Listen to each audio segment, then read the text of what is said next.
Okay, that was an abrupt stop.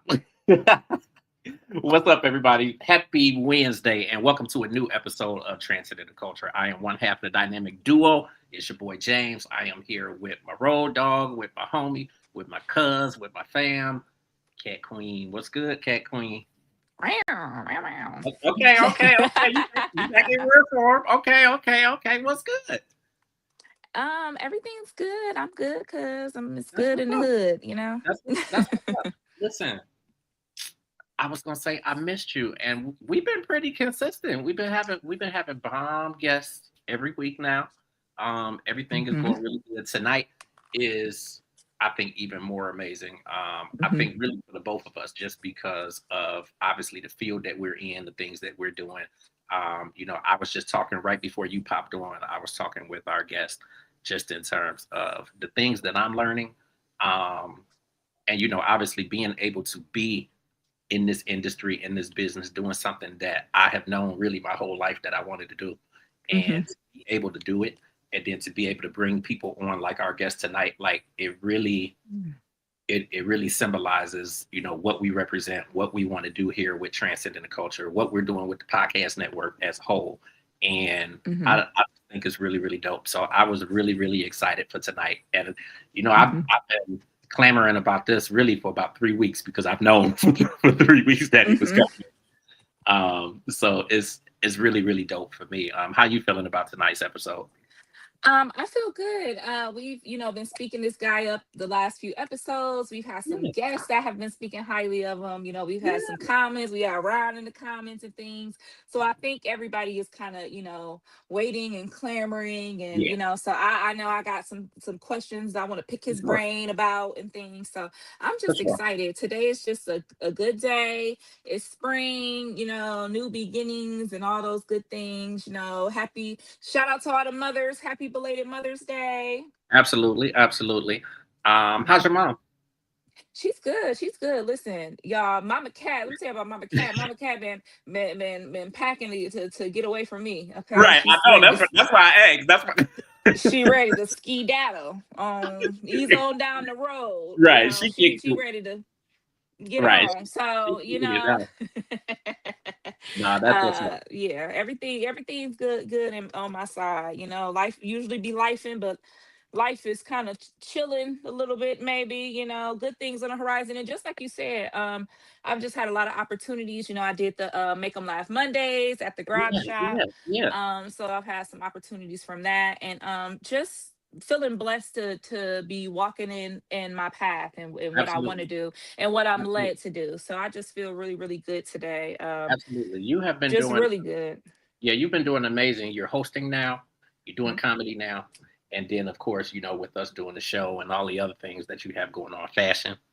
Like mhm. you got a lot of stuff that's really popping for you, A and I think, lot of things. And there's talks of me hosting Wine and R&B next month. So guys, I'll yeah, keep you guys posted. And you hmm guys, I know how you guys like to party with cats. So we will be right, definitely getting down this summer. right, So right. I'm Okay. excited for the summer, and I'm excited for this Right, interview. right. So we're gonna actually Mhm. go ahead and move forward and get our guest up here. Just a heads up. Real Talk with Reese. She is doing an episode tonight. It was kind of the last minute, so we talked earlier this morning. So she's gonna be doing the Yay. show tonight at 9 p.m. So make sure that you guys are tuned back into the network, UGD Podcast Radio on YouTube. Because she will be going live at 9 o'clock, and she's got a really good topic. No guest tonight. It's just her, and hmm definitely are going to love it. So with that being, We love Reese. I see a few more people have popped in. Hmm. So I just want to welcome everybody once again to another powerful edition of Transcending the Culture right here on UG Digital Podcasting and Radio. We are a media safe space where culture, creativity, and conversation all collide. Tonight's guest is somebody who has truly helped shape the business behind the music. For nearly 20 years, he has worked behind the scenes helping artists, estates, songwriters, and producers recover royalties, understand publishing, and build long term wealth through ownership and education. His expertise has connected him to legendary names like Rakim, KRS-One, the Michael Jackson estate, Janet Jackson, Jermaine Jackson, so many other people. Um, and that's just to name a few.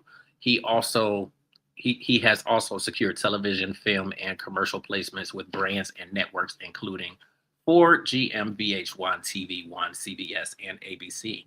He is a professional member of the Recording Academy, a longtime member of the National Music Publishers Association, and the founder behind a powerful movement focused on creating business minded creatives in today's music industry.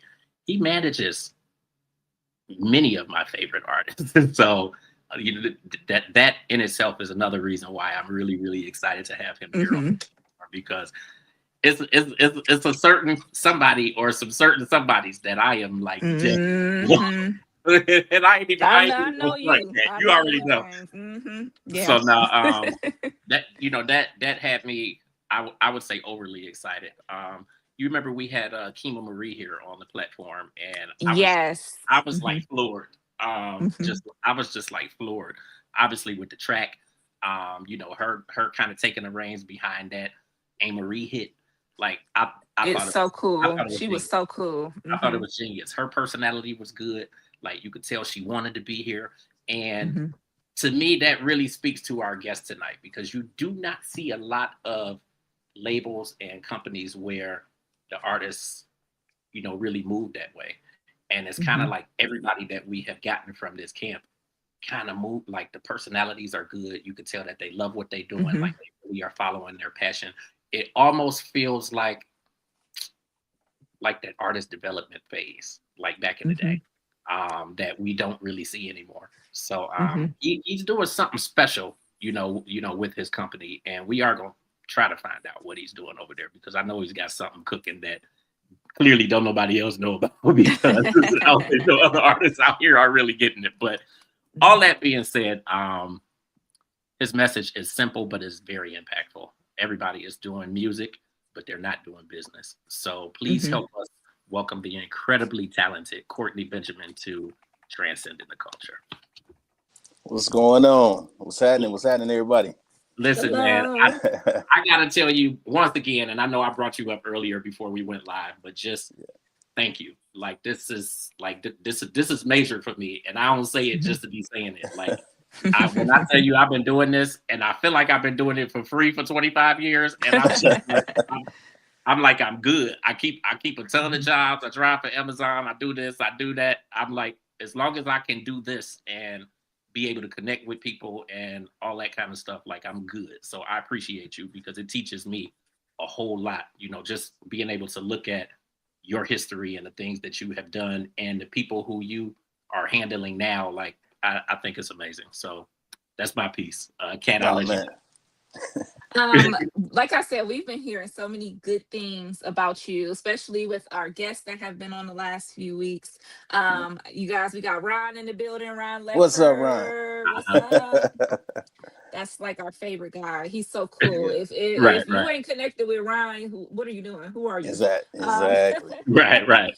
yeah, so I'm just really excited to pick your brain because we have a lot of musical artists, business people, but what you do is super unique. So could you please introduce yourself and just kind of give our transcenders just a little peek into what you do? Okay. All right. My name is Courtney Benjamin, as you were told. I'm an artist manager and music publisher. My goal is to allow artists to understand that they're a business, operate as a business, and treat it as a business if they want to get business results. So Mm. that's me in a nutshell. Yeah.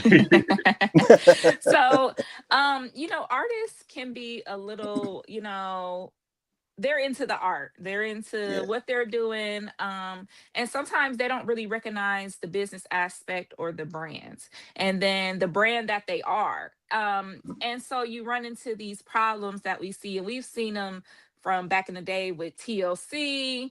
We've seen it as high as Taylor Swift, and just with royalties and money on the table. How important is it as an artist to align yourself with the right people and really keep your eye on your money? Mhm.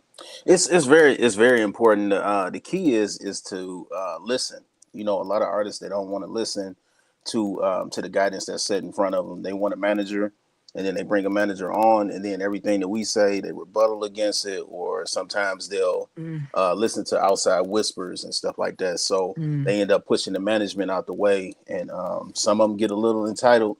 Yeah. Once they try to mm. get, they start seeing a little viral moments or whatever, but they have no systems behind that viral moment, so it doesn't have anything to stand on, no foundations or anything. So, you know, So, could you explain? Because this is something that always kind of perplexed me about, royalties and ownership and things. So, we see a lot of artists, like we've seen Taylor Swift do this, and then Ashanti, where they re-record their music to retain ownership or get royalties. So, can you kind of explain just a little bit to me, why they do that, and what caused that in the first place? yeah. So with the copyrights, you got about 35 years to where it could revert back to you as original person that did it. Because like what Mm-hmm. happens is, artists, they record their music and they license it to the record labels. It all depends on your leverage, on how the situation is worked out and your contracts and all of that. But after 35 years, or sometimes in your contracts, there's 7 years to where you could re-record your masters. And once they re-record it, that's their masters. Their company owns that, so they can actually make the money off of it on the master side and keep all of that master money instead of it going to the record labels. Mm-hmm. So, I'm a 90s baby, Oh yeah, and everybody my age right now is the age of the sample.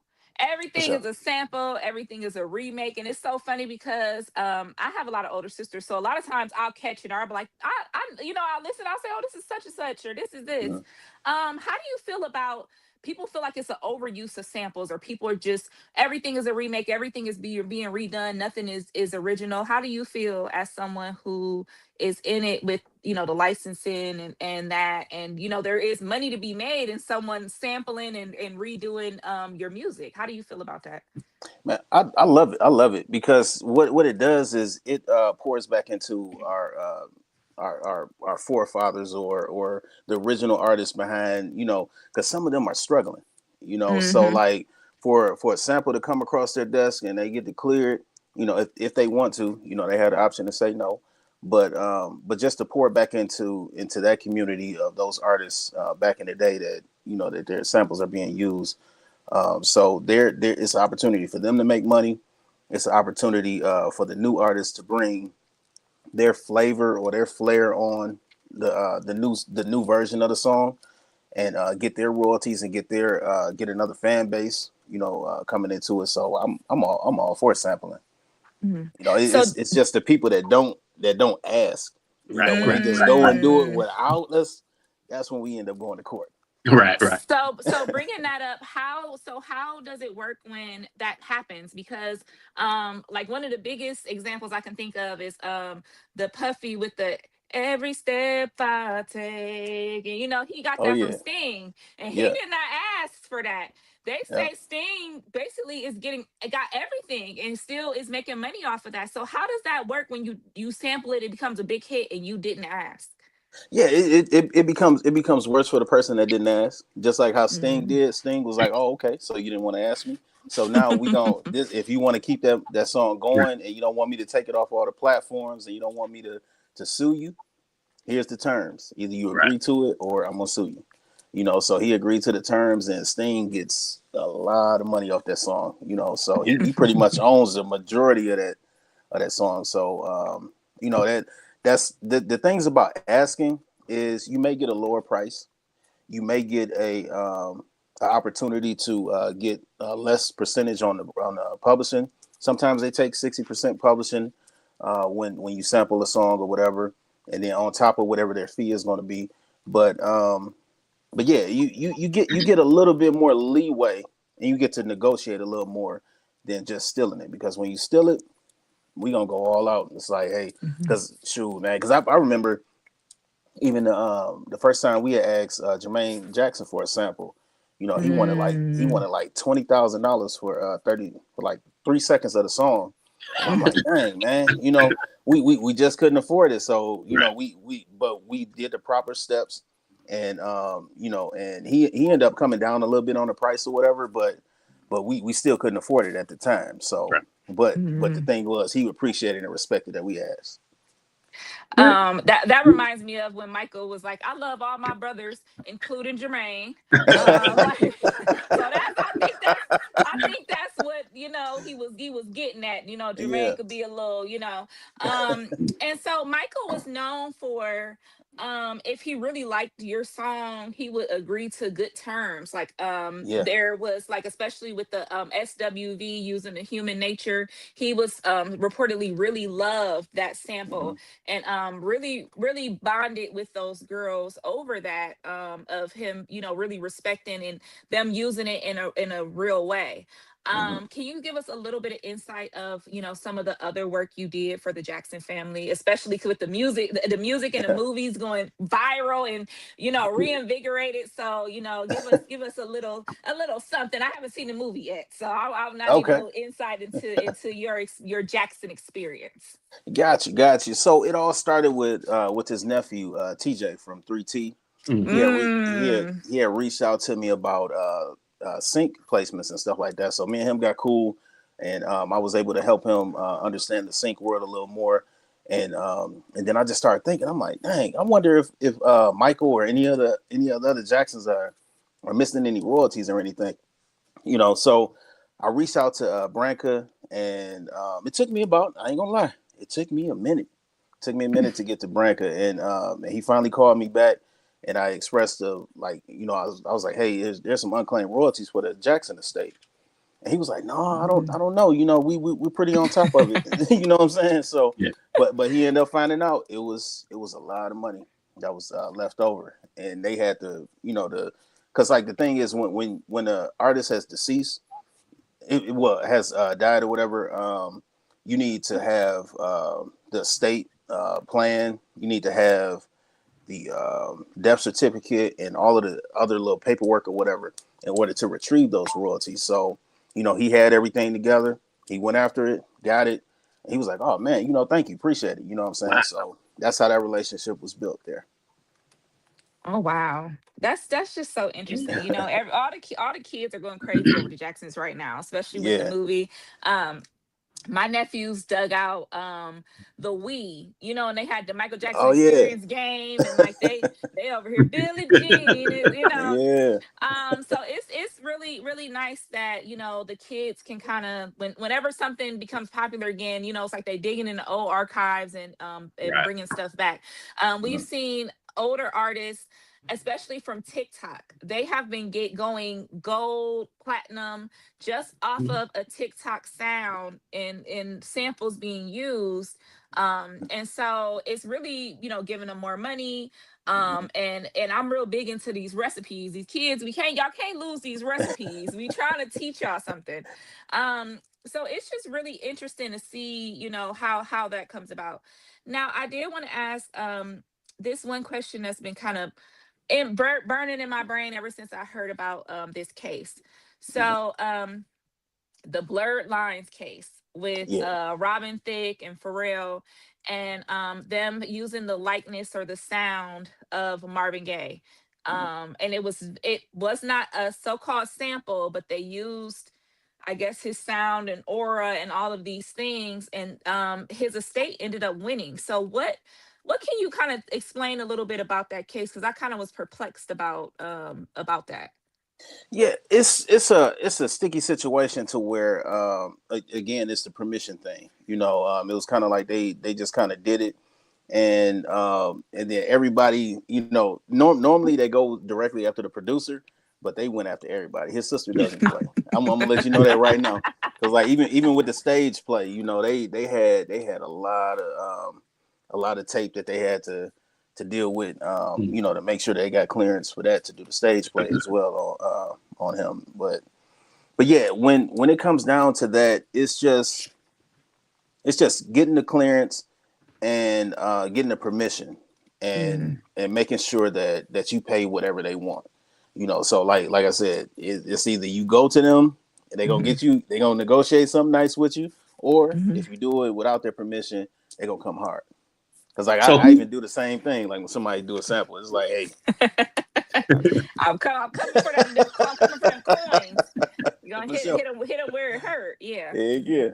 so who's supposed to handle that piece though? Like, because it's not the artist actually doing it, is it? No, it's not the artist. It's like I was saying, it's normally the producer. The producer needs, you know, should be the one that gets the sample cleared, Right. that gets everything, and then sometimes the label get the clearance or whatever. So it's like it's two copyrights that you got to get cleared. You got to get the master side cleared, and you got to get the publishing side cleared. Right. So, you know, so long as you got those two clearances, you're all good. Okay, because then that took me back to the case with Dr. Dre and Truth Hurts, and you know, with her big single back, you know. Oh yeah, yep. That's correct. That's correct. Yeah. Yep. Yeah. So how do you feel about, so this was one of the cases that really upset me, because this is one of my favorite songs, and it's a weird song to have as one of your favorites, but when you really listen to the song, it go hard. I'm a big fan of instrumentals and orchestras and stuff. So don't laugh at me when I say one of my favorite songs. All right. Listen, Cisco the thong song. Now Yeah. That is a listen. Like listen, that get me every time. I be like, ooh, that just so scandalous. You know, that's my song. Oh yeah. So, you know, they put this great song together and got someone to do the strings and like a big monster hit. Now he lost most of the money from that just because the one line in the song where he said she was living La Vida Loca. Yeah. And at first, you know, they shared managers and everything was cool and everything was fine. And it was like a little shout out. But when all the money came in, they came and they took everything from him. Wow. So what happened with that when it was clearly to everybody, you know, a shout out or a little fun moment, but you have to really watch out for those kind of things. So what can you explain like what happened and how he was able to do that when the song was nothing like Living La Vida Loca? Yeah. Because it's a copyright when you copyright a song, like I was saying, it's two copyrights. So on the publishing side of the copyright, you copyrighting the lyrics and you copyrighting the music. So what's my man name? What was it? What is his name? Ricky Martin. Ricky Martin. There we go. So he owned that lyric. So that's just like even in sync placement, you know, you license those lyrics. Like if somebody says your music in a movie, that's a whole separate license than just sync license. So what happened was, you know, they were cool, no paperwork, but then he owns the copyright. So even without the paperwork, if he goes and says, "Hey, I want to take all of this right here and go to a judge," the judge sees his copyright paperwork, boom. That's it. Paperwork. Just all paperwork. Them handshakes and that's my bro and sis. That don't work. That actually makes sense because then, you know, when I think back to, I used to watch Wendy Williams all the time, and you know, she would be talking about songs or whatever, and she'd be like, "Don't sing that song because I don't want to spend no money." Yep. It makes sense now, and I mean, I pretty much knew what she meant, but as you explain it really makes it make sense now. Like on a TV show, they say you can only sing 3 or 4 consecutive words or something like that without having to pay or get in trouble. So it's just kind of, and it's even a thin line with that, you know, because like I'll even put it like this: when Total went on Tamron Hall's show, it was almost like the young lady that was doing the clearances for the show, she didn't reach out to the producer. And then, so I ended up calling the producer. And when I called the producer, he was like, "Oh yeah, man." Then Keisha got on the phone and he was like, "Oh man, shoot, I cleared. Y'all go ahead and sing it." And then, cause like, it was like right up until like the last minute, Yeah. before they could sing one of their songs that they sung on the show. So Yeah. it was, it's that deep, that to make sure that you get them clearances and stuff. And Yeah. it's so easy too. So like, if you ever really want to clear a song, just go to Deborah at DMG Clearances. She'll clear the master side and the publishing side for. I Oh, think she charges like $500-$600 on top of whatever that artist or that label is going to charge. right. But it's that simple. Just get the clearances. Yeah. And some of my favorite moments right now are like the samples and the my favorite song right now is the Kissing You by Oh yeah. Toto. Let me Yeah. tell you, it was like, you know how you loved a song back in the day and you might Mhm. have forgot about it, or it might not be on your Apple Music playlist or something. But Definitely. Man, listen. Meg came out with the Lover Girl song. Mhm. Yeah. And I'm like, dang, this song, hold on, let me go back and see what this sample from. And I'm playing the Kissing You more than I'm playing the Lover, because I'm like, dang, I remember this was my Yeah. jam rolling down the street like, It's and then it's I love something with music You're from my that time. baby boy. It's something to Yeah. it's give you that feeling. Like, I love the Meg, I love the Lover Girl, but it's something about the R&B love. Like, that's just Mhm. something that I miss. And Yeah. James, that's Yeah. the one right there. James, how I It's call it, his infinite playlist. That's what he got. it's It something just about, keep going. and I'm glad she mentioned Kissing You, man. When I Mhm. tell you, do y'all have Lifetime Fitness where you are? Yeah. Okay. Yep.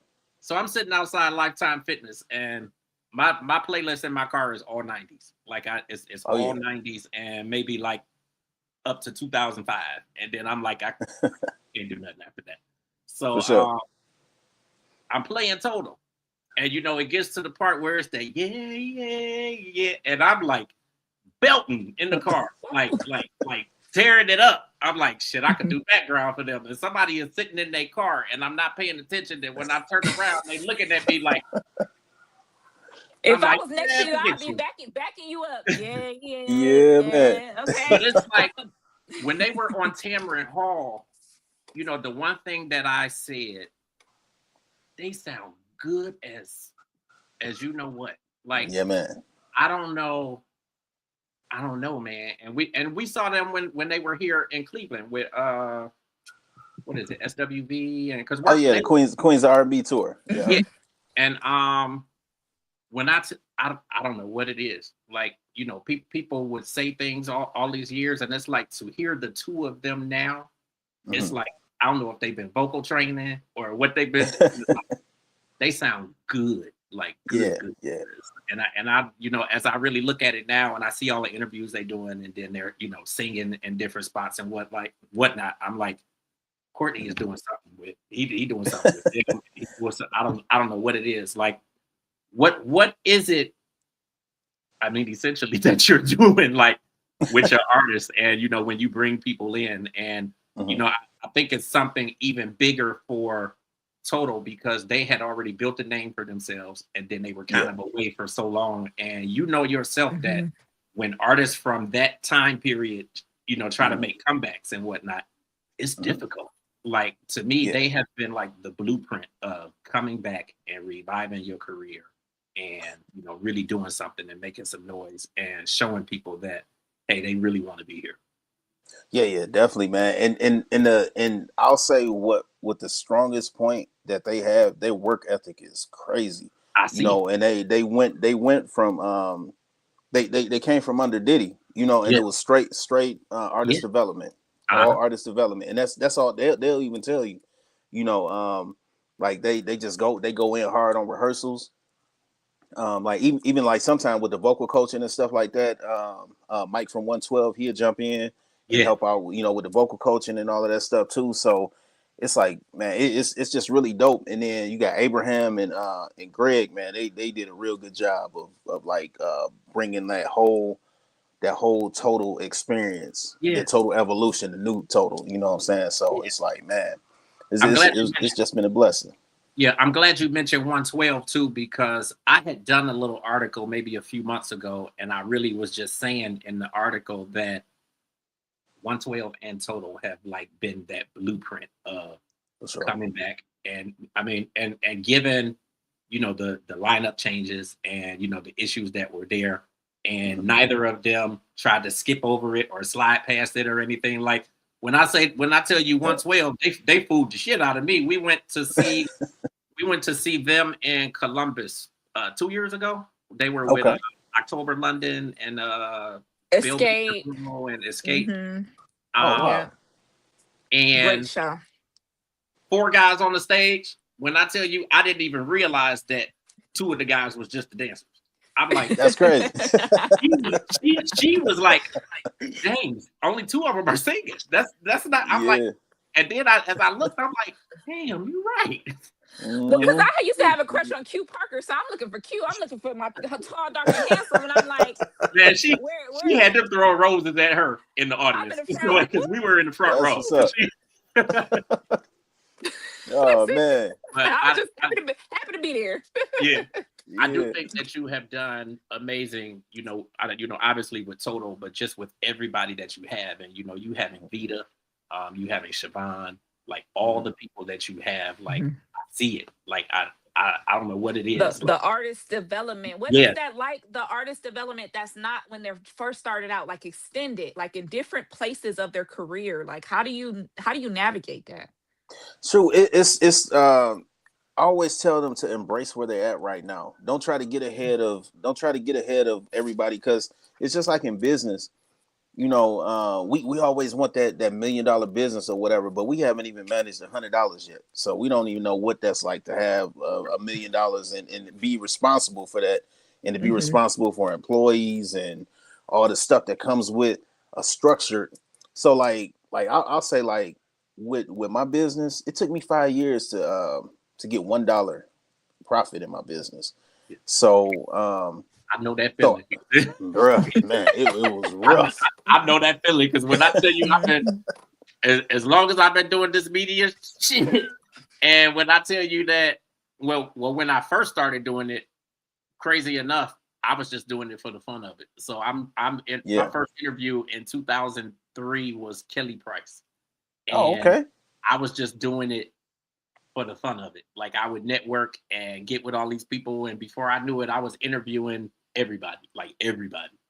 And man, I didn't even really put it into business mode until, I don't know, 2014, 15, because by that point it was like, okay, this is obviously what I really should be doing. So now I need to figure out how to make some money off of this shit. Oh yeah, for sure. But the profit piece, it honestly didn't come until maybe 3 years ago when I brought Cat on, and it I don't know. So it takes it has to be a passion. So it absolutely takes a minute. So I get what you're saying, that it took 5 years. Yeah, because a lot of people be comparing themselves to like somebody structured 5 or 10 years, and they've been unstructured for for many years. You know what I'm saying? So it's just all about getting that structure together. And once you get that structure and your system is in place, man, I'm telling you, it just automatic, because God, blesses what you manage well. Absolutely. And what's indecent in order. So, just getting that structure together. And I tell them to just really embrace where they're at right now. Don't try to be Beyonce right now. Yeah. Because we still got city history to build. We still got because we got to position you to be able to get to the booking agents, because a booking agent is going to ask you how many tickets are you selling, and if you never done a show, how are you going how are you going to know? I walk them through different what do they call them, showcases. I help them get know and understand their credit, and then once they get to a certain level, like showing them asset protection, showing them how to bring the trust in and the life insurance policy to be able to fund the music and to protect the music, so it's not you own nothing but control everything. You know what I'm saying? So you put it all in the holding company and had a holding company own everything. So like when they get to that point, we just embrace every step. You know what I'm saying? And just be decency and order. That's all. Where did the inspiration for you come from to educate artists and creatives, on the financial side and, knowing the business side of it? Well, it started when James Phelps and that like really touched my soul, where he was struggling a little bit, you know, and we were trying to get his BMI and all of that together, because like Chess Records, man, they had ate him alive, man, back in the 60s and 70s, man. So we were trying to get his stuff together. I was working with him, his manager, and the day that his stuff was about to get transferred over to him, all he had to do was sign it. He passed away, and that hurt my soul, man. And then I started working with Calvin Simon from the Parliament of Funkadelics. Yeah. And man, when I tell you, like, he was so business savvy, I was just like, dog, this is crazy. I was like, so there is a wealth in there, but it's because of the knowledge that separated the two. So when I'm working with those two, man, working with those two legends, man, that like really opened my eyes, and that's what really brought me to education, because and I even witnessed some struggles, you know, where I was evicted. I didn't know nothing about the music business. We were struggling just to get my wife's single out, you know, and she was my first guinea pig and my first on the label, managing and everything. So, man, we ended up getting evicted and things like that. So I was like, man, you gotta learn the Yeah, business, man. absolutely. So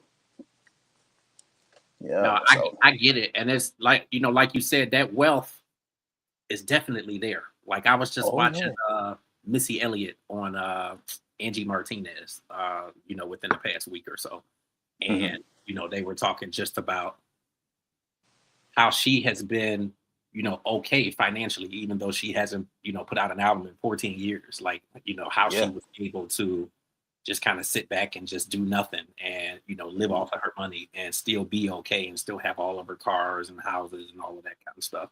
So that wealth is yeah. definitely there if you have the knowledge behind it. Yep, definitely, definitely, man, and just learning this the skill of stewardship. Yeah. You know, managing what you have. A lot of people used to laugh at me because I wouldn't ride on no jet or before I get on a Delta flight, I'll check Spirit and be like, Yeah. oh, okay, we got a $35 flight compared to it. Don't matter, man. The more money you Everybody going to make, the same place. the wiser you get. We gonna get to Yeah. that same destination, and Everybody then going and to the then same place. Missy yeah, just said the same thing. They were yeah. just talking about the same thing, and she was like, "I ain't doing no first class. We're gonna get on Heck coach." no, And it, man, for yeah, sure.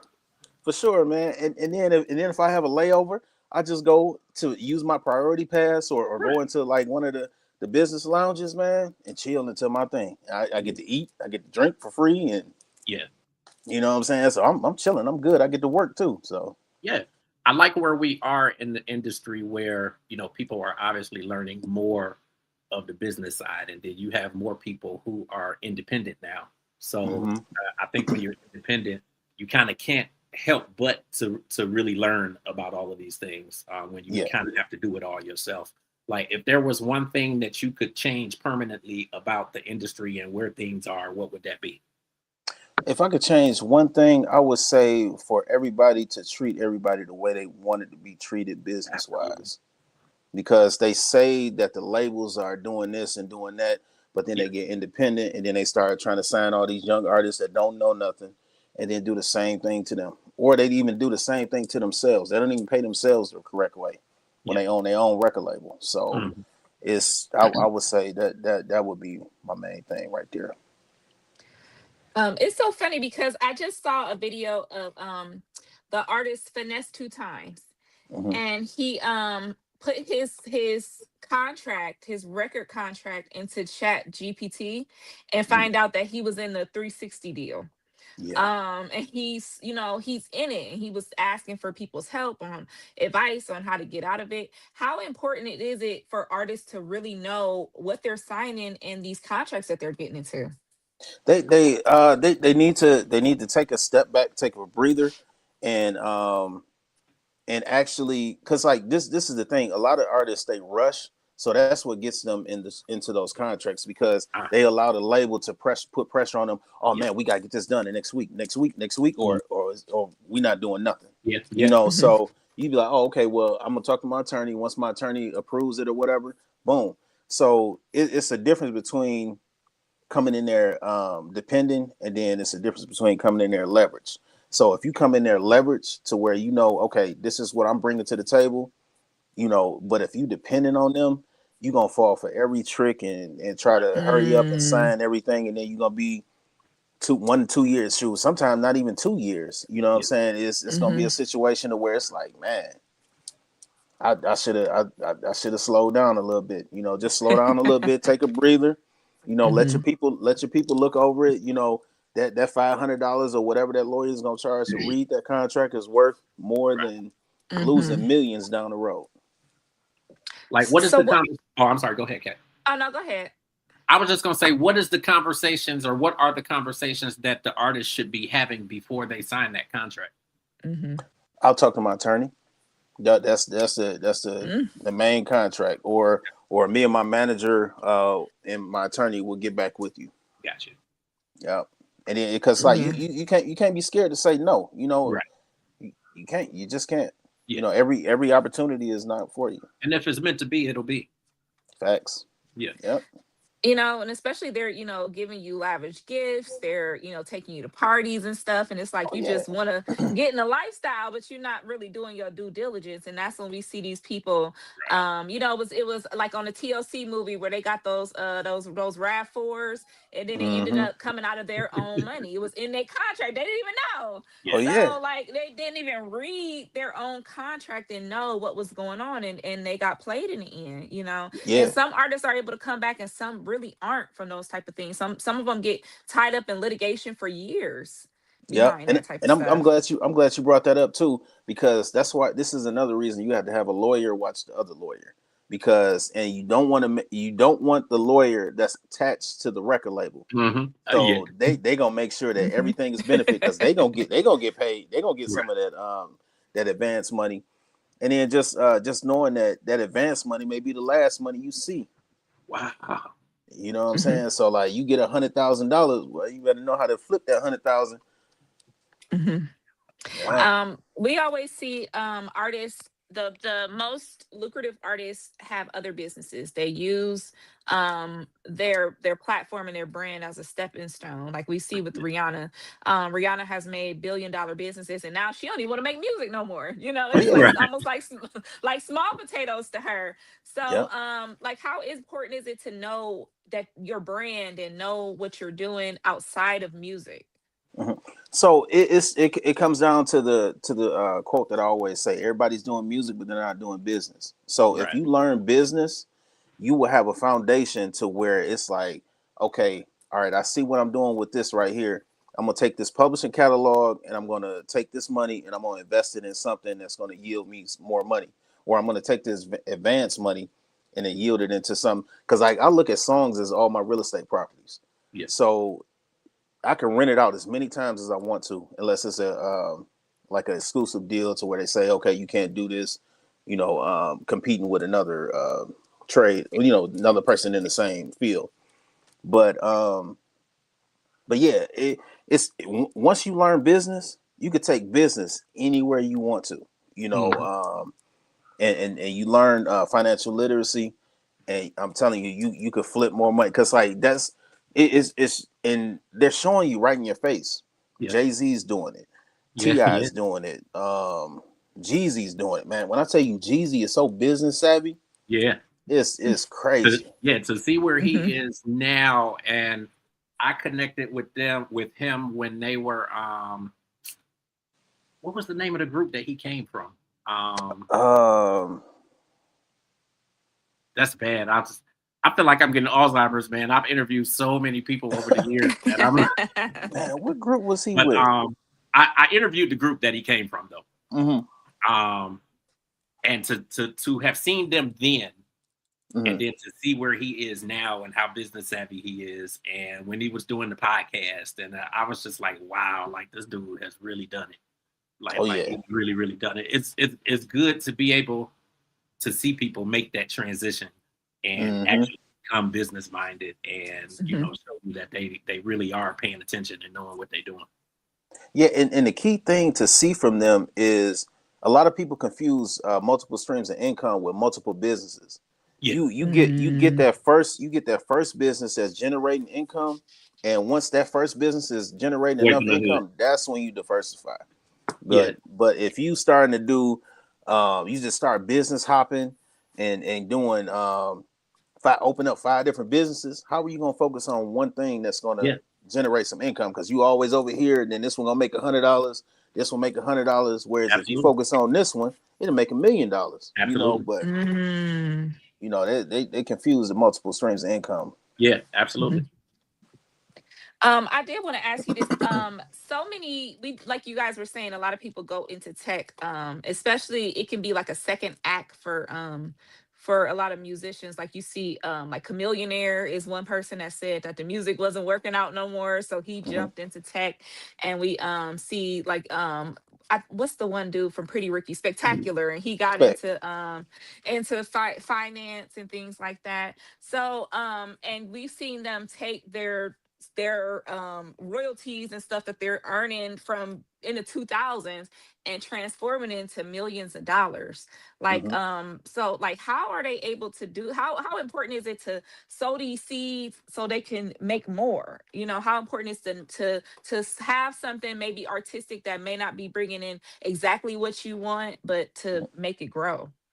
Yeah, so the best thing I've seen is positioning your publishing catalog to where it could be, so like say if to bring value to your publishing company and to bring value to your song. So if you're, you know, if you're generating $100,000 a year or whatever, you could bring it to like a royalty exchange or to a broker that you could like license your song. Well, not license, but you could give up some of your rights for 7, you could say 7 years, or you could do a lifetime, you know, Right. and they'll own that catalog, but they'll pay you a nice amount of money. Right. And then if you know what to do with that money, that's where the financial literacy comes in. So if you know what to do with that 100,000 they just gave you, you don't mind them taking that for 7 years, getting their money back, and then it comes right back to you. But then now you done took that $100 and turned it into $100 million. Yeah. You see what I'm saying? So it's like you make your catalog, you position your catalog to generate income. You know, and in order to do that, you got to know where all your royalty streams are coming from. You got to know how to be in that sync world. You got to know how to manage your work. Man, one of the best people that ever done it that I admire in business is Vince McMahon from WWE. I studied him, and I studied Barry Gordy. So with Vince McMahon, he put his publishing catalog into his daughter's name. It's called Stephanie Music Publishing, right? So it's 13,000 songs in there. Every intro song to every wrestler since his dad was had took over. Well, no. I take that back. It was when he started, and then I think some of them they reverted back, you know, from when his dad had took over, but he put it all in his daughter's name.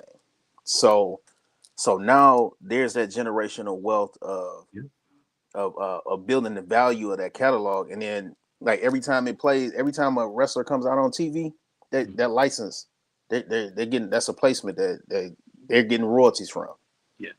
You know what I'm saying? So it's just all about building that catalog up and generating that income. Yeah. There's so much to learn about that side of the business. It sounds more like you need to have like an academy or a university. You need like a master class or something, you know. Yeah. You know, maybe you should make a digital package or something that you can sell to artists, just explaining certain things, like having this, having that, you know. That could be a good business, you know. Yeah, but see, here's the thing with a lot of artists, because I tried that, but then it was like you would get some artists that aren't serious about it, that don't listen to the advice, they don't take it, they don't see the value in it, so they won't pay for it. They'll be like, "Oh man, can I get it for free?" I'm like, "Yeah, sure, I get it for free. I give it to them for free on YouTube, and I give it to them for free on my Instagram page and all of that stuff." So like the only time I really charge is when they're taking away from what I'm doing with my artists or taking away from my family time. So like everything is there. You know, I tell them, and then like I'll even do like a music conference, you know, and only 2 people will show up. Yeah. You know what I'm saying? But it's just all about crazy. Like yeah. To me, that's crazy. Like when I tell you I love going to these to them conferences and That shit, Mhm. I for wish I could sure. be on I wish I could be on the panel. Like Yeah, I man. think it's dope. Mhm. Yep. Ron just let us know that you have a book. Oh yeah, yeah, yeah, yeah. The where's my money? For artists, for artists Where's and my songwriters, Right, right. artists and songwriters. Oh, that Yep. is so smart. So you do have it available where they can purchase it and have it forever if they really Yeah, are, and the If they thing is serious. if Hmm. they're serious, we're in the digital age. Everything you really, if you want to know, you can really find it out. You can Yeah. search it. It's plenty of, like you said, people like yourself that are offering it for free on YouTube, by hmm, books and things like that. But you really have to want to do that, to want to better yourself. Like, yeah, Yeah. absolutely. a lot of people want to be somewhere, but they don't want to work for it. They just want to Facts. be that. And it's like I Yep. could say, I always looked up to Wendy Williams. I could say, I want to be Wendy Williams. I want to be Wendy Williams. I want to be Wendy Williams. But Hmm. the first time we did this podcast, I cried. I thought I did horrible. I said, I'm quitting. James, I'm not gonna do this no more. I'm embarrassing myself, my good name. I felt horrible. But I said, I went to school for this, but I literally dusted off my textbooks and looked at other Yeah. podcasts and really worked Yeah, at my craft. yeah, So I have seen the growth to where our podcast was nominated for podcast of the year this year. That's what's up. We've had a lot of different accolades. People, every time we interview, people are saying great interview, or they love coming on the show. So yeah, it shows if you work at it, it's nothing but you can do but get better, but you have absolutely. to Hmm. work at it. That's why it's important, those showcases. I host a lot, and I host a lot of artist showcases. Hmm. And I Hmm. see people that 2 years ago was on stage pop locking, look at a mess, and I seen him this year, and that boy know what he doing now. Heck He yeah. got it. Yeah, He Yeah. yeah, got it. But you have to put yourself out there. You have to start. Yeah. And especially the kids now, they feel like everything is cringe. I'm scared. I don't wanna show Yeah. nobody my talent. I want to just go in my room and record in my room, and in the studio, they're always in the stew. I'm in the stew. Yeah. But you never promote. I don't see you promoting. I don't see you performing. How Exactly. important is it really to get yourself out there and show people, and not just, you can't just keep making your craft. How important is it to really showcase your craft? I'm trying to tell you was in my head because I was just think I was like man, I hope they bring up something about the creativity thing. So Mm-hmm. like here's my thing, like they want to keep creating, but they don't want to Mm-hmm. create the content that'll right, push the one song. They'll go back and record a million songs and right, haven't even I'm recouped telling from the you. first song. right. And all you got to do is all social media wants you to do, your audience, you build this world. Everything in the music industry is smoke and mirrors. So you building this whole world, and your job is to bring people into your world. So all you got to do is, you got this hit song, you got this hot song, it's dope, people feeling it. Okay, well, keep making content over it. Hmm. Like in Nico, when I tell you she did that song for 2 years at Walls of Jericho, Yeah, 2 years. It yeah, started off on TikTok, and then she just kept on doing the same song, kept on doing different content pieces, and now she signed a deal with Capitol, yeah, and no, Columbia, I think. So like the consistency of, you want to be creative, create content, yeah. create something around it. Mm. What people buyers are feed off of emotion. You know what I'm saying? So like, if you got an emotional song, bring out some different some emotional aspects. Do some skits like how Country Wayne did. Have, Yeah. if your song is about relationships, have a relationship issue thing, because people gonna think it's real anyway, and it's gonna blow your numbers up. And then you put your song behind it as a sticker, Mhm. and now you're getting paid off of it. Right. You know, so Listen, that Country Wayne man. When I tell you, he got people in a chokehold. for Somebody sure, I met somebody. They said, "Girl, you seen that Country Wayne show?" I said, "Country Wayne show." I yeah, was so confused. They're like, "Man, he flipped it, because he would do the sporadic skits, but to have episodes and storylines, storylines that he not even in, because they like, oh, the mama sleeping with the stepdad and this and that. I'm like, wait, what are y'all talking about? I'm lost. And I went on there and I'm like, this is a nice little, social media soap opera. And I see that Yeah. he inspired, people are starting to do that. People are doing like episodes, and it's just so funny that one person Yeah. could just, one idea, one thing could just Mhm. change, because he already was popular and it just catapulted him. Like you said, Yeah. be creative in the content, Mhm. make Yeah. the content. And it really is important, like you said, for artists. A lot of times they'll be like, oh, well, this song ain't really popping, I'm gonna move to the next thing. Mhm. And like you said, it may take years. I've heard Yeah. songs that my they showcased, and then 2 years later it's just now popping. I'm Right. hearing it Yep. on the radio. So you have to, what Ron said, look, he said, yes, do the Do the work. work for Do the sure. work, people, for sure. Heck yeah. Yep. Definitely do the work. Sure. And then just do. I mean, vertical films are popping right now. Just create Yeah. you a vertical film. Now you got another stream of income off of the same thing. Yeah. That's going to generate from that one song. And tell the story behind the song. It was a story behind the song. It didn't take just, you could turn that 3 minutes into 30 days worth of content. Uh-huh. Yeah, I saw this. I followed this artist on TikTok, and he had like a romantic song. And every day he would show himself, he would have a flower. You smell the flower, and then he would go out and he would go give a beautiful woman a flower.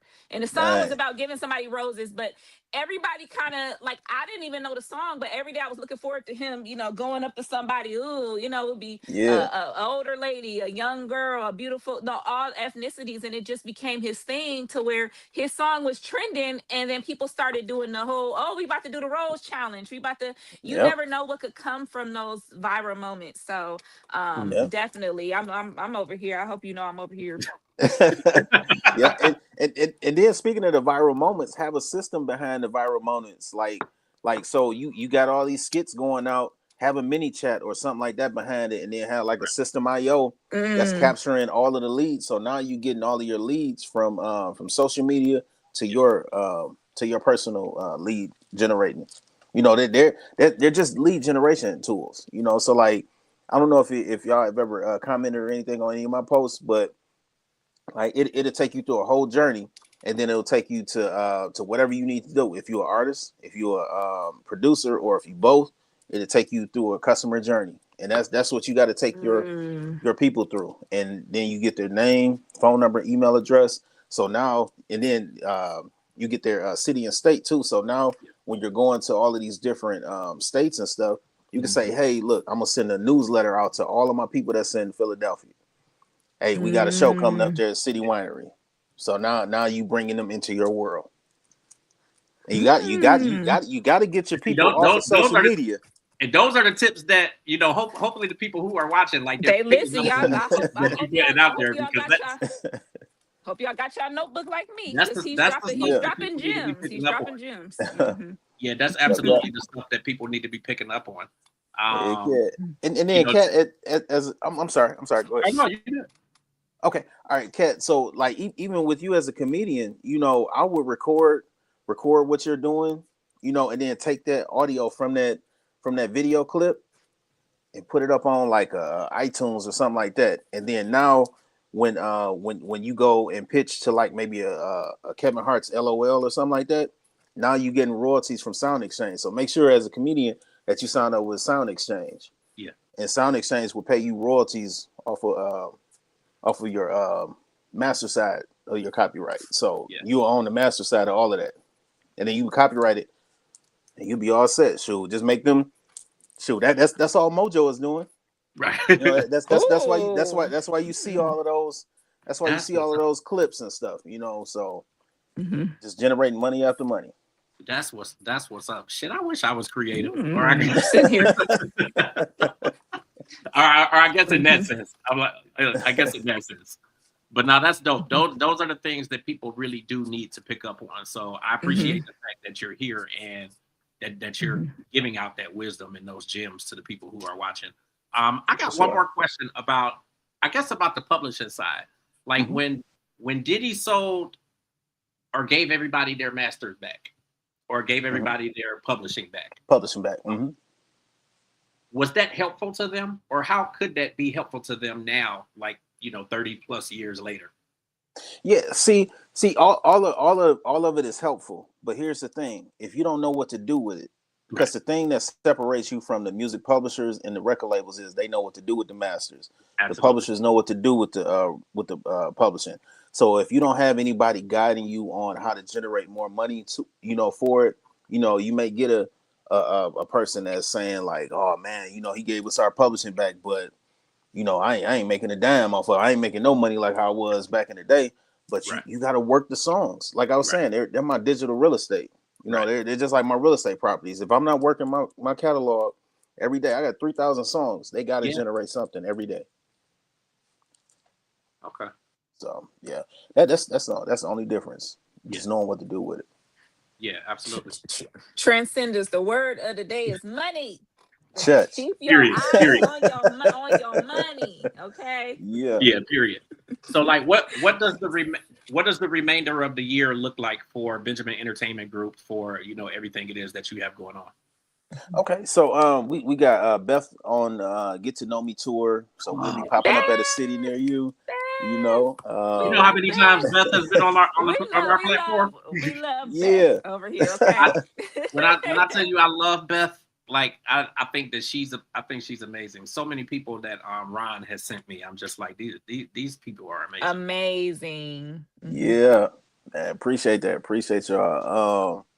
Sure. Then we're gonna hit probably Paris as well, and then we hit Chicago City Winery, and then we should be hitting a couple other city wineries as well too for the Okay. tour. And then Kima Marie, she's cooking up some stuff. I just asked about Kima. I just asked Ron about Kima Marie maybe a few days ago.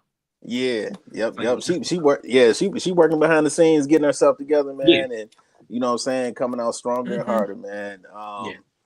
And then Siobhan, she's working on an EP. Um, Sammy Kokas, he's working on a project. Dang, that's crazy. He Sammy. just popped up, man. That's crazy. Yeah. Yep. So he's working on a project that's coming out. Shoot, who else coming out with something? Vita has a coloring book that just came out. And, Vita, man. When Vita. I tell we you, I got used to be. When I tell you, it's something about. I say the bad girls. Like I was like I was all over Vita. I was all over Left Eye when she was here. Yes, sir. Like Vita is like she was everything. So like yeah. I'm sure you know in your mind she's one of the ones that we absolutely want on the platform. Got you. Yeah. As soon as she started taking interviews, man, I got you, brother. Yeah. I got you. Yes. I got you. Yay. We love Vita. Yep. I was like that too. I used to have to hide my CDs from my mom. Okay. I'm in there rapping all this stuff. Okay. Y'all want to know I'm getting down with the bad girls. Didn't know nothing about it. But yeah, I love some Vita. But I don't know. I just loved all the girls back, the rap girl. I missed the Charlie Baltimore's. They just had something different. It's just something I miss. Like I like the girls and the little twerk and pop it, but it's just something about they had a little thug appeal, a little something. I don't know if you're gonna kiss me, you're gonna cut me. I don't know what's going on, but I'm here for it.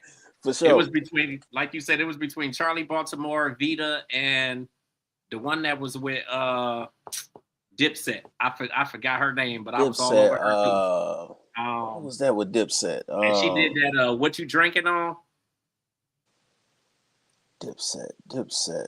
I can't think of the girl's name now. But I was into Shauna. Shauna Mahoney. Rod Oh yeah, I like the sexy and the thug. Like I really like. I think we kind of missed that dynamic. I think everybody just trying to have the biggest booty and be it just like I like a little. I don't know. It just was something to them back in the day where they just had a little danger factor to them. You know how I am. I'm a little something in my rappers. I like I said, I might kiss you, I might cut you. You never know. So oh man. Yes. Jaja. Jaja. Jaja. Yeah. Look at Ron. Look at Ron knowing who all the people are. Ron, Ron will answer any question, anybody. He'll dig up something. He said earlier, what y'all was looking for? Jeezy, the Boys in the Hood. Yeah, Boys boys in in You the the had Hood. that. That's right. uh-huh. Look, Ron put that. He been put that. He look. Ron know he not. Ron know more than me. What's going Right. on? And then cousin T said the brat. I used to Oh love man. the brat Yeah. tat tat. You know, Yeah. it's just I do miss the sexy thug. I think that's one thing I am missing from my female rappers right now. I just need a little Yeah. more something. I might just rob you. You know, I might. You know. Yeah.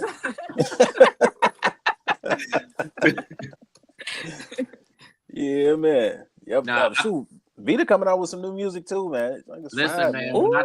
When I tell you I'm waiting for it, like it's something with I want to see because like you don't really see a lot of artists kind of like from the past years that come back and they actually do new music. Like a lot of them are Mm-hmm. just coming back and they tour constantly and Mm-hmm. kind of tour the old music and whatnot.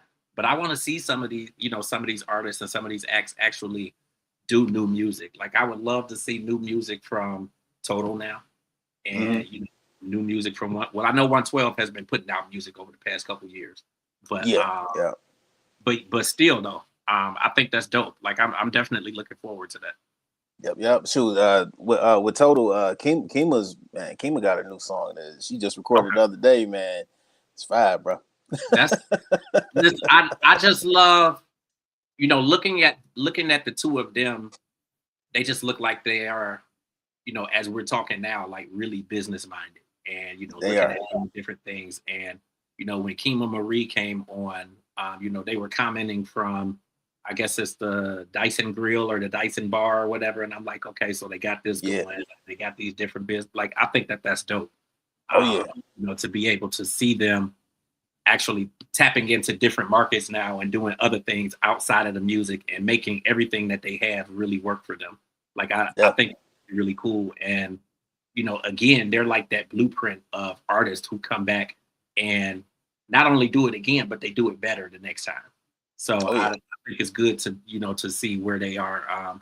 We want them here on the platform too. I was like, Okay. they not really doing a whole lot of interviews, but then I'm like, I see them doing a couple. I'm like, we ain't no Tamara Hall, but we gotta figure out. I said we got to figure out a way to get them on here, Cat. Yeah. But Yeah. Something Yeah. we got to Yeah. figure out something. Yeah, we'll figure it out, man. Because like I know, man. between them and Vita, man, they just on Yeah, an interview break. You know what I'm saying? yeah. No, But I get it. as soon as they open back up, bro, I got you Absolutely, Keep us absolutely, in mind, please. Keep us absolutely. in mind. for Um, sure.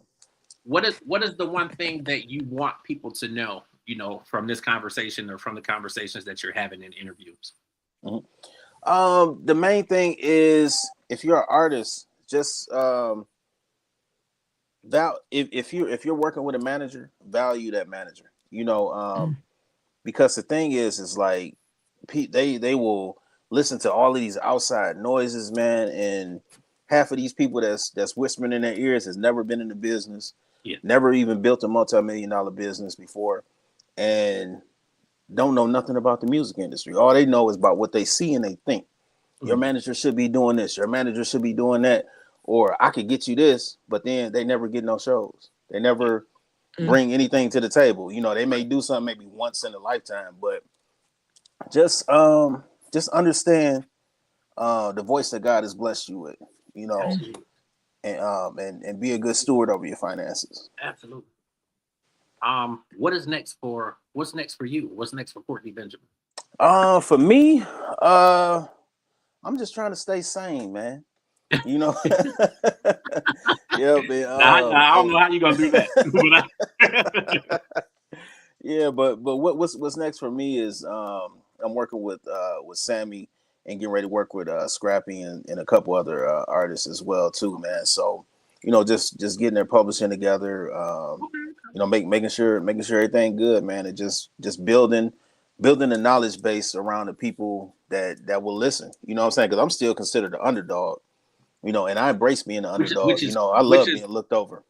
yeah, which is crazy though. I mean, for all that you've done and for as long as you've been out here, and Mhm. again, for all that you've done to still be considered in that place. But it's also good, obviously to embrace that too, though. Yeah, man. Because like it's like a big high school, man. Everybody got their cliques or whatever, or or they because like, I remember one person got mad because I didn't know who he was. Well, I didn't, I just didn't know.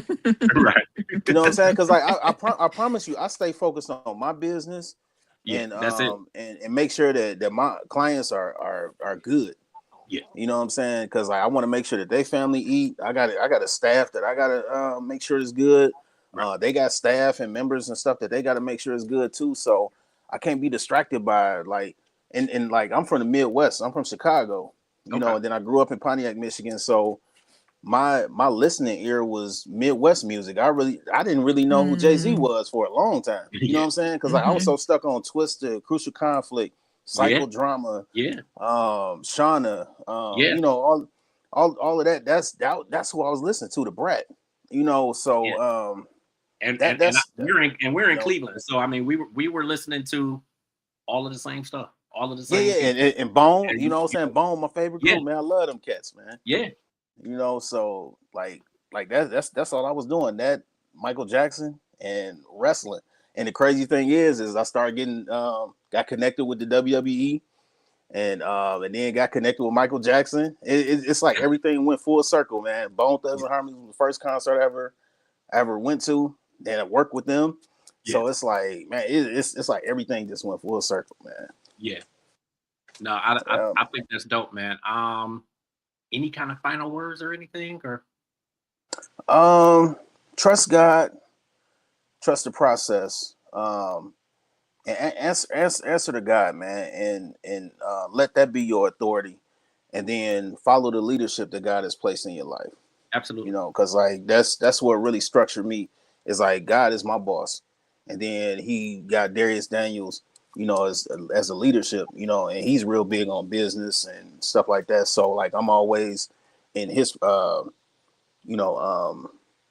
they call them, conferences and different things like that, learning from him, learning from Marcus, all of the cats that's tied to the Change family. So yeah, yeah. So that's what I would say, man. absolutely, absolutely, man. Listen, I just want to say one more time, man. We truly appreciate you for coming onto the platform. Like, I think that Thank this has you. been truly amazing. You don't really see a lot. You don't see a lot of platforms that bring people on that really discuss the industry and the publishing and the sync licensing and all of the stuff that is behind the scenes and the business side of it. So we appreciate being able to have you on and talk As about. I had my questions. I was ready to pick your brain. I was like, let me see. I was like, Cisco, Marvin Gaye. I need answers because I Heck don't know. yeah.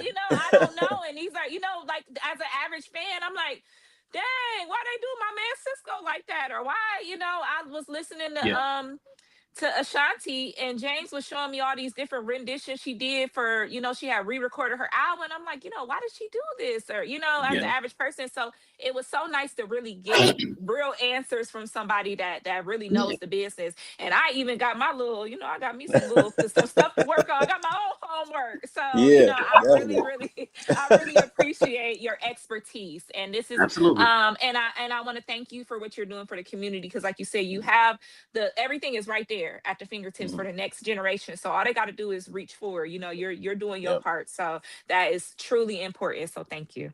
No problem at Absolutely. all. Thank y'all. Appreciate y'all. All right. Thanks for Thank you having me. so much, man. All right, no problem at all. Thank y'all. All right, man. You have a good night. All right, you too.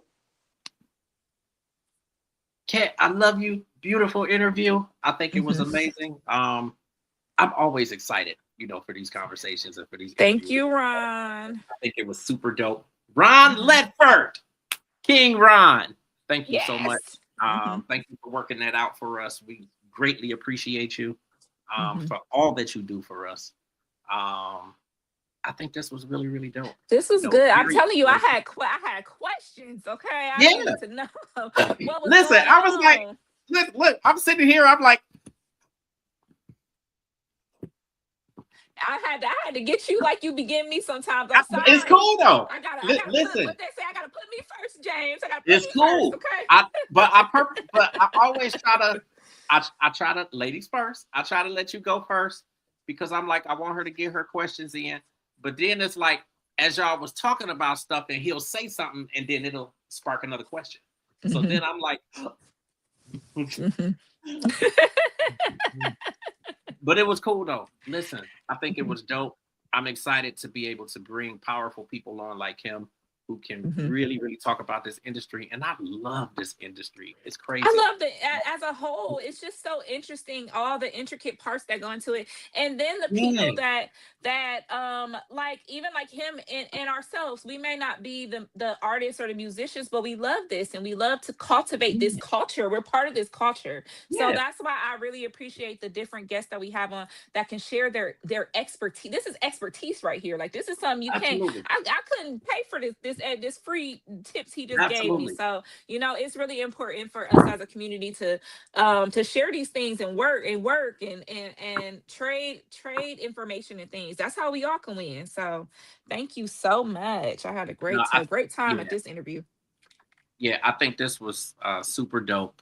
Um, and to see how far you and I have come, just with transcending the culture as a whole, because For sure. when you popped in, I really was still fresh with it too. Like, Hmm. keeping in mind that when you came in, we had only done, when we had the last co-host, we had only done 9 episodes, maybe. Um, yeah, we had done 9 episodes, so I was kind of warming up then. But man, I'd be doing stuff. She'd be like, "I could hear you clicking your keys," and I'm like, "Oh shit!" And it just was all kind of shit. I looked like a deer in the headlights, and I it see. was I I told was, you I after I was, did the first show, I cried. I I was got a mess. my little. I had got my quiet mouse because I'm over here. When Yeah, I do the comments, I had to. We had to work at it. It yeah, is, I was a and mess.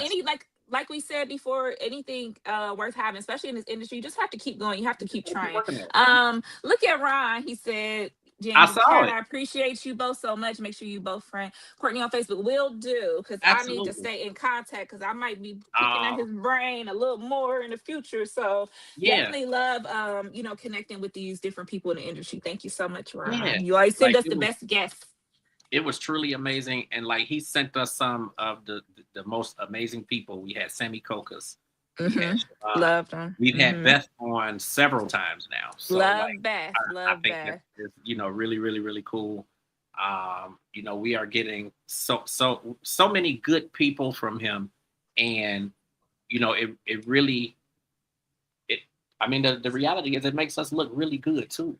To be able to bring these powerful people on. So I'm excited. I'm grateful to Courtney. I'm definitely grateful to Ron, and to all of the artists who've come on. Um, yeah, no, really, really, really, really good conversation, Kat. Yeah.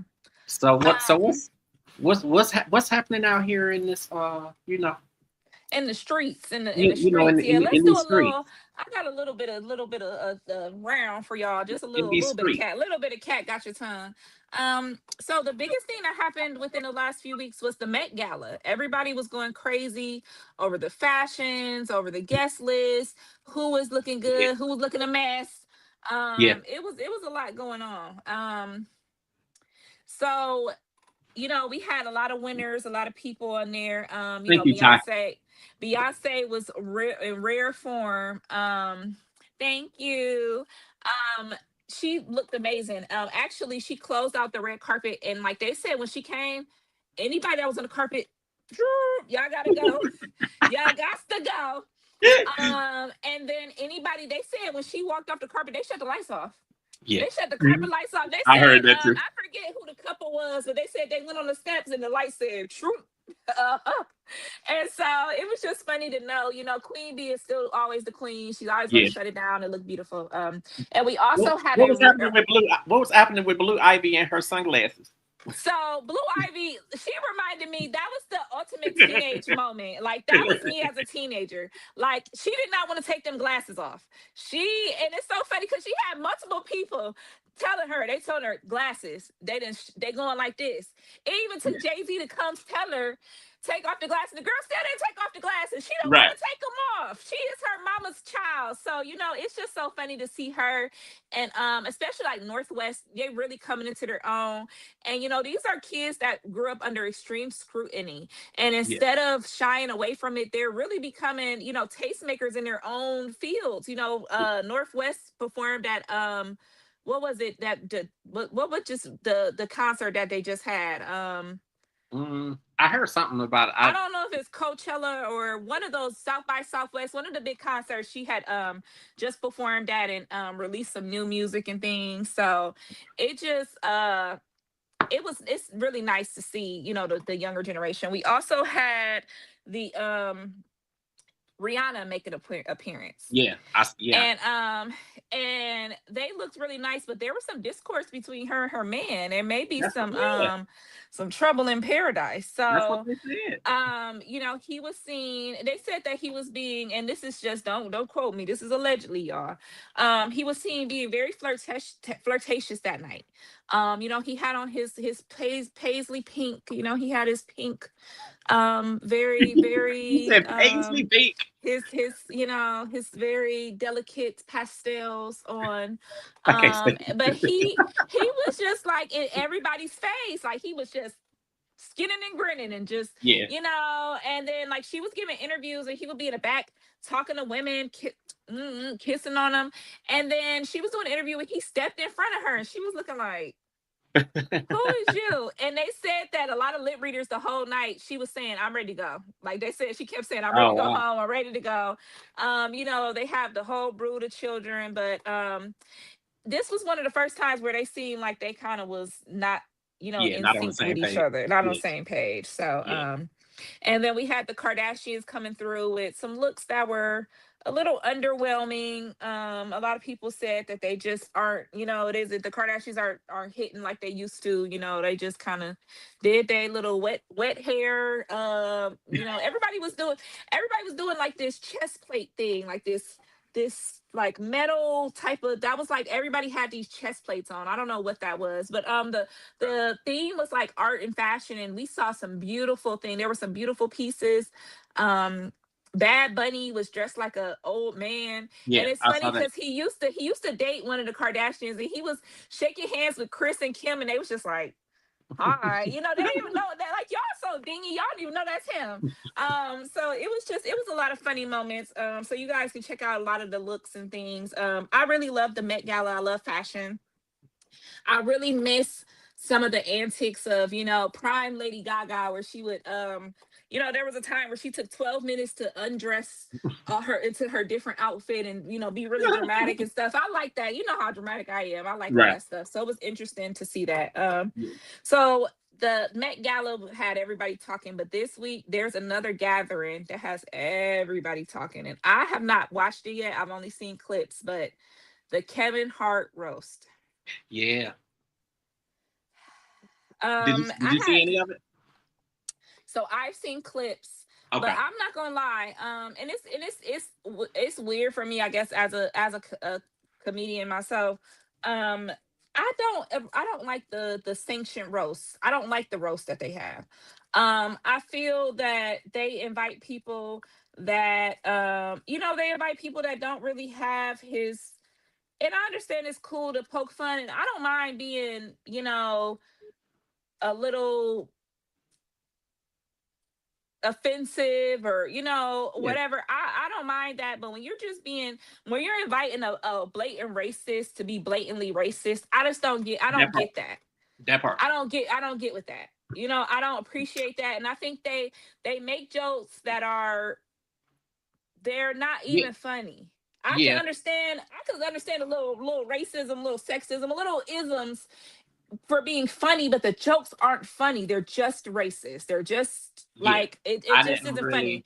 I haven't watched a roast Yeah. since they was calling Flavor Flav crispity crackety, you know, coon. I don't like it. I don't Yeah. like, I'm sorry. I just don't, I don't and roast can be funny. Roast can be Yeah. hilarious. But I why do. bring these MAGA people on just to do Right. that? Like, I just Right. I don't agree with it. Yeah, I didn't agree with that. I definitely did not agree with that. Like there absolutely is question as to some of the people who were invited, and I just think that a handful of them absolutely just should not have been there. The George Floyd joke was very poor taste. It's Um, poor taste, and I just it think just it's shouldn't have been not done. fun. It's just not And, funny. and right, it was not funny. I could understand if it was hilarious, but it's just not fun. It's beating I a can't dead even. horse.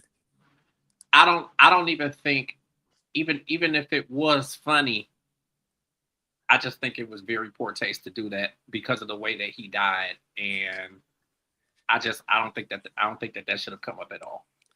I don't Um, think so at all. I just don't I don't think it's think a place that for it. I just I don't think that the the comments that they made about Cheryl Underwood's husband committing suicide, I don't think that that should have come up. And I cannot believe I that. understand I that they just cannot talked to believe her they did before. that.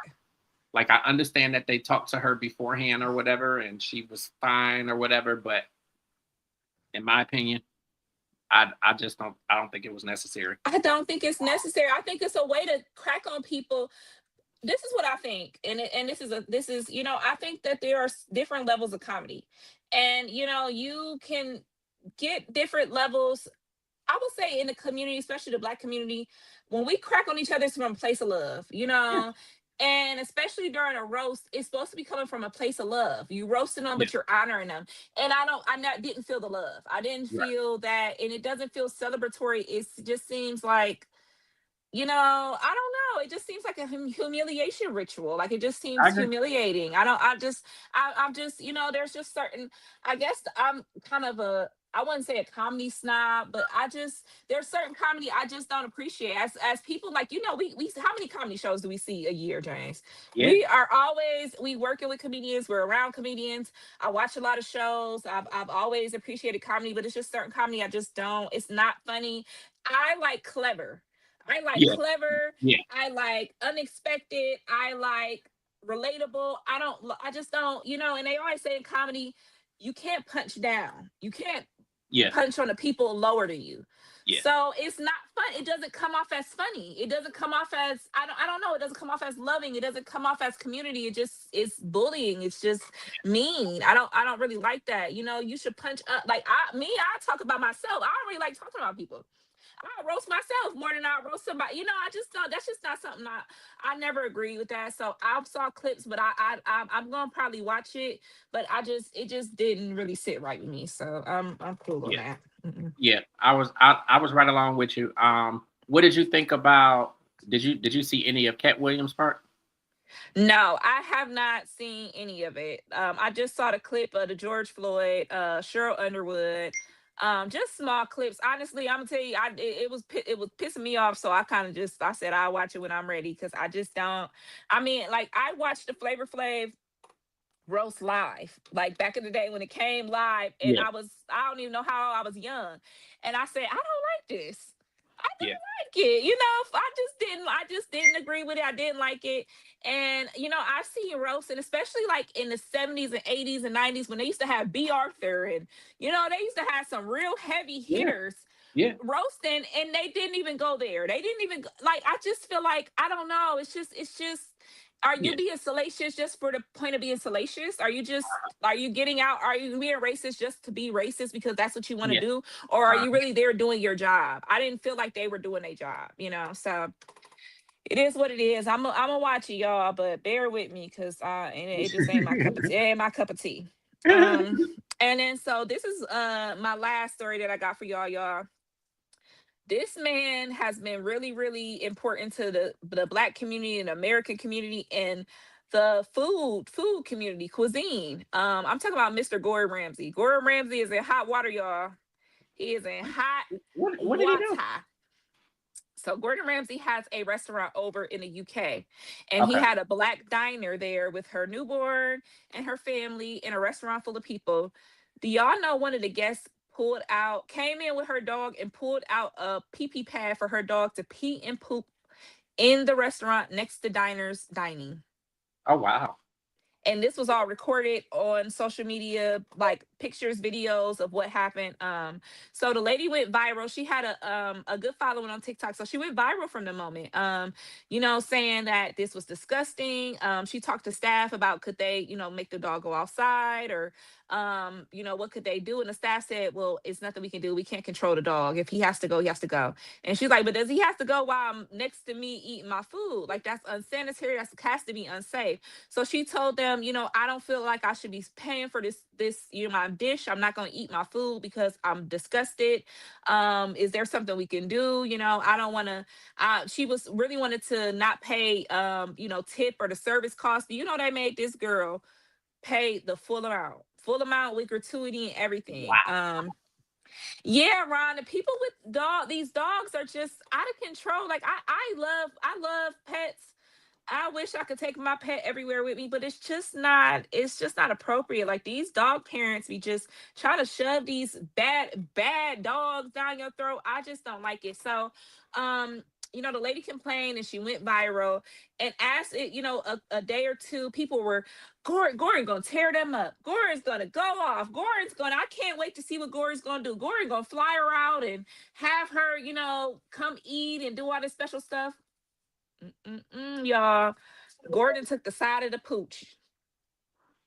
Gordon Wow. took the side of the pooch. And this is a man that on Kitchen Nightmares have I seen him. That was one of my favorite shows, Kitchen Nightmares, and what's the one where he would go abroad and explore the different cuisine or whatever. I always loved Gordon Ramsay. Um Hell's Kitchen and all, like Yeah, I loved all his shows. But I remember Hell's Kitchen. so this man made a TikTok where he said he has I want to say a Google Gemini what is it called, a partnership he's doing. And so he points at his own dog and says, "Hey Google, can our dog go out to eat with us tomorrow night?" And the dog had on a diaper. So he was like poking fun at it, like, "Oh, well, maybe we should bring the dog with the diaper or whatever." Man, do y'all know they didn't have to cut Gordon's comments off on every social media. He didn't had to lock down all his pages because people was going in on Gordon. And Oh he was wow. very, a lot of his restaurants were a lot of the black community. Like he really helped a lot of people turn stuff around, especially like he had this where he went like to the UK and Jamaica, like he was going overseas to all these places, and he really put on a lot of these businesses, especially like Jamaican kitchens and different things in the UK. And it just is sad because it was like a trusted person, and then now you're really poking fun at this lady. And a lot of people were calling it, low key racist because they were saying, if it was a different type of customer, would you care? Would you, take it seriously? And then they went on the company's website, and on the website it says pets are allowed, but get this, it says only outside, only at the dining area Oh wow. outside. So how are you going against your own Right. policies? Right. So it really sucks when, They a do it. lot They of, do it for who they want to do it for. for who they want to do it They for. do it for But who a they lot want to of do it these for. companies and restaurants and these big names, they don't understand the power of social media. It takes one post. It takes one post to dismantle 20, 30, 40 years of work. Like this, Uh-huh. is this gonna ruin Gordon Ramsay? No. Will it blow over eventually? Yeah. But does it make someone like me, who's been a long time fan, it just put a bad taste in my mouth? I won't ever, Yeah. I won't really support him in that way like Yeah. I used to. And I love when he put the bread on the person's side and asked what they is, and the dude said an idiot sandwich. I mean, come on, that was gold. That was TV gold. When Yeah. he be mad, he be, "Oh, what is this?" And he be throwing the dishes and all that. I loved it, but who wants to eat next to that? I don't know one Right. person. And if it was him, if he was at a five-star dining restaurant, I'm pretty sure he wouldn't want that right next to him as he's eating. And then they said the lady was talking about, "Oh, but your baby poos and pees wherever they want. Your baby has on a diaper." Okay, but I'm not changing my baby out in public. I'm going to go to the Right. bath. I'm going to go to the appropriate area. Right. So it's just interesting to see that a lot, and especially a lot of these restaurants, like when they kick people out, or they don't want to serve people or refuse to take reservations, and then social media is really giving people the power to showcase and let everybody know Uh-huh. what's happening. So Gordon, you gotta do better. So he deleted the Yeah. video, he shut down his page, he has yet to release a formal apology. Shut the page um down. So yeah. So I don't know, but he did have someone at TMZ kind of refute the girl's claims, which was odd because TMZ normally reaches out to the person directly. Right. So and she said she even called the TMZ little number, the tip line, to talk to them about it. And she said that they released an interview about an eyewitness or something, and kind of refuting her claims. But social media is really on her side. So, social media really stands for the underdog, which I really appreciate that. Sometimes people can get, social media justice over things, but the big companies, y'all need to watch out. Y'all have to watch how y'all treat your customers, because it's not just, you losing one customer. You can really lose a lot of money. So Yeah. that's all I got for y'all tonight. Well, listen, cuz I appreciate you. We appreciate everybody for tuning in tonight. I think this was an amazing Yes. show. Once again, Mhm. thank you so much to Courtney Benjamin. Thank Mhm. you, Ron Ledford. Thank you to all the amazing Mhm. people who were in the comments. I know Ron was in Yes. there. We had Ty in there, Ready Red, a whole bunch of people. Listen, we Mhm. appreciate you guys so much. We will be back next Wednesday. You will hear soon. You know who our guest is going to be for next week. Our Mhm. website is under construction, so it is down right now, but it should be back up in the next couple days. And let me see, we have a new issue of UG Digital Magazine coming. Lots happening with the magazine and the merger of that, Culture Crave, and a few other things. So, yeah, a lot happening. You got anything before we go, Kat? That's all I got. Keep monitoring our social media. We'll be posting different things. Yeah, And I'll be posting about you guys partying with Kat this summer. So I'll let you absolutely. know. We are. I'm actually in the process of creating a new Twitter for Transcending the Culture because Ooh. or a new X account for Transcending the Culture. So It's gonna that's always be Twitter to me. It's gonna always be yeah, Twitter to me. pretty much, Okay. pretty much. But so we are creating that. You guys can obviously follow the network at UGD Podcast Radio. Um, Instagram, we are Transcending the Culture. You guys can follow me at I am James Grant and Authentically James on Instagram. You guys catch me at Cat Queen, all platforms, or Cat Gotcha on Instagram. Um, and yeah, I think that's about it. Nothing else That's can. it, y'all. All right, y'all. Well, listen, we appreciate y'all. We love y'all. We will be back here next Wednesday. Make sure that you guys are tuned in at 9 o'clock for Real Talk with Reese because she's definitely got Yes. some good conversation for you guys Yay. tonight. Once again, we appreciate you, and we are out of here. Everybody have an amazing night. Happy Wednesday. Bye.